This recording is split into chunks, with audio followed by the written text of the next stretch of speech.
పార్టీలోకి వెళ్లి మాట్లాడుతున్నారా లేదా, పార్టీకి వ్యతిరేకంగా విమర్శలు చేస్తున్నారా లేదా అనే ప్రశ్నకు మీ సమాధానం ఏంటి? అసలు వైఎస్ఆర్ కాంగ్రెస్ పార్టీ నన్ను సస్పెండ్ చేసిన తర్వాత నీకు హక్కాడుందమ్మా, నీకు హక్కాడుంది. వైఎస్ఆర్ కాంగ్రెస్ పార్టీ నన్ను సస్పెండ్ చేసిన తర్వాత నాకు మాట్లాడే స్వేచ్ఛ నాకుంటుంది. చట్టపరంగా జరగాల్సిందే. అలా కాకుండా మీరు రాజకీయంగా అడిగారు.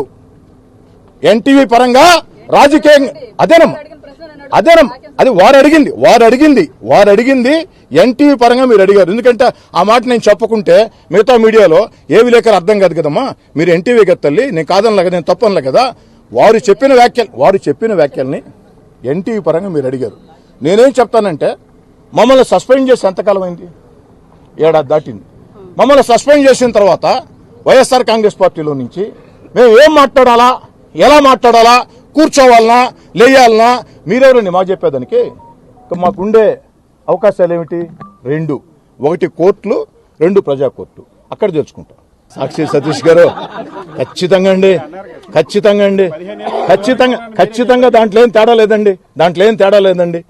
వల్లభనేని వంశీ గారు, మద్దాలి గిరి గారు, కరణం వెంకటేష్ గారు, వాసుమల్లి వెంకటేష్ గారు, నేను కాదనలేదండి.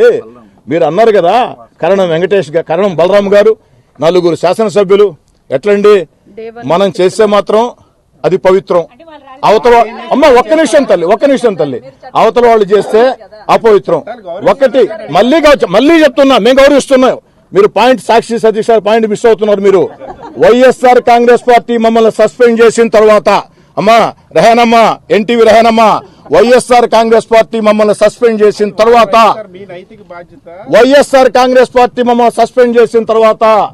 మీరు మమ్మల్ని ప్రశ్నించే, మీరంటే మీరుగా సతీష్ గారు, సాక్షి సతీష్ గారు, మీ వైఎస్ఆర్ కాంగ్రెస్ పార్టీని మీకు అడిగే అర్హత లేదు అని చెప్తున్నారు.